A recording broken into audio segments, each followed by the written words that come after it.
Iran America युद्ध 2026 विनाश र प्रतिशोध। तेहरानको आकाशमा विस्फोट र धुवाँको मुस्लो, साइरनको आवाज 28/2026। शनिबारको बिहान जब सारा विश्व निदाइरहेको थियो, इरानको राजधानी तेहरान ठूला विस्फोटहरूले थर्कियो। अपरेसन एपिक फ्युरी सुरु भइसकेको थियो।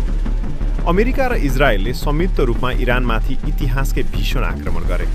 तर यो युद्ध किन सुरु भयो र यसले विश्वलाई कुन मोडमा पुर्यायो? आक्रमणको प्रमुख कारण वाइ द अट्याक, डोनाल्ड ट्रम्पको भाषण, इरानको परमाणु केन्द्रका नक्साहरू।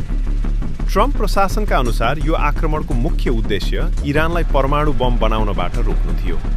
सन् 2015 को परमाणु सम्झौता JCPOA ट्रम्पले सन् 2018 मै तोडिदिएका थिए।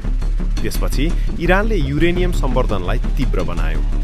अमेरिकाको दाबी छ कि इरान परमाणु बम बनाउने अन्तिम चरणमा पुगिसकेको थियो र उसले इजरायल तथा खाडीमा रहेका अमेरिकी सैन्य अखडामा ठूलो आक्रमण गर्ने तयारी गरिरहेको थियो।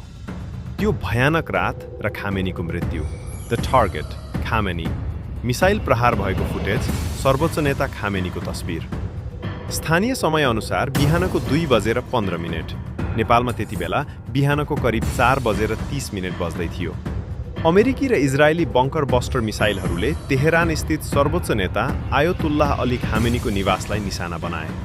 भनिन्छ खामेनी त्यति बेला आफ्ना सैन्य कमान्डरहरूसँग आकस्मिक बैठकमा थिए। यो डिक्यापिटेसन स्ट्राइक सफल भयो र सन् 1989 देखि इरानको सत्ता सम्हालेका खामेनीको मृत्यु भयो।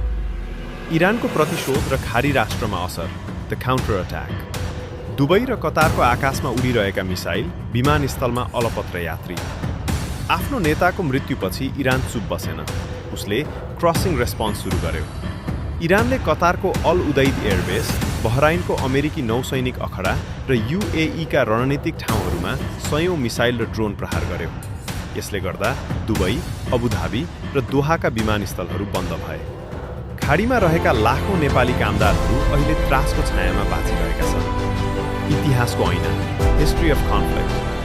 1953 को कू, 1979 को बन्दकाण्ड, 2020 को कासिम सुलेमानी हत्या। यो द्वन्द्व आजको मात्र होइन। सन् 1953 मा अमेरिकाले इरानमा गरेको राजनैतिक हस्तक्षेप, 1979 को दूतावास कब्जा र सन् 2020 मा जनरल कासिम सुलेमानीको हत्या, यी सबै घटनाले यो युद्धको जग बसालेका थिए। आज त्यही इतिहासको सबैभन्दा भयानक अध्याय लेखिँदैछ। विश्वव्यापी प्रभाव र भविष्य, ग्लोबल इम्प्याक्ट।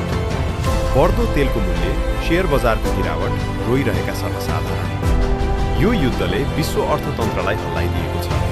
तेलको मूल्य आकाशिएको छ। इरानमा सयौं निर्दोष नागरिक र बालबालिकाहरू मारिएका छन्। के यो तेस्रो विश्वयुद्धको सुरुवात हो? के वार्ताका सबै ढोका बन्द भएकै हुन् त? अँध्यारोमा बल्दै गरेको तेहरान, मधुरो सङ्गीत। शक्ति र सुरक्षाको यो लडाईँमा कसले जित्ला? त्यो त समयले नै बताउँला। तर यो युद्धले निम्त्याएको मानवीय सङ्कट र अनिश्चितताले सिङ्गो मानव जातिलाई नै प्रश्न गरिरहेको छ।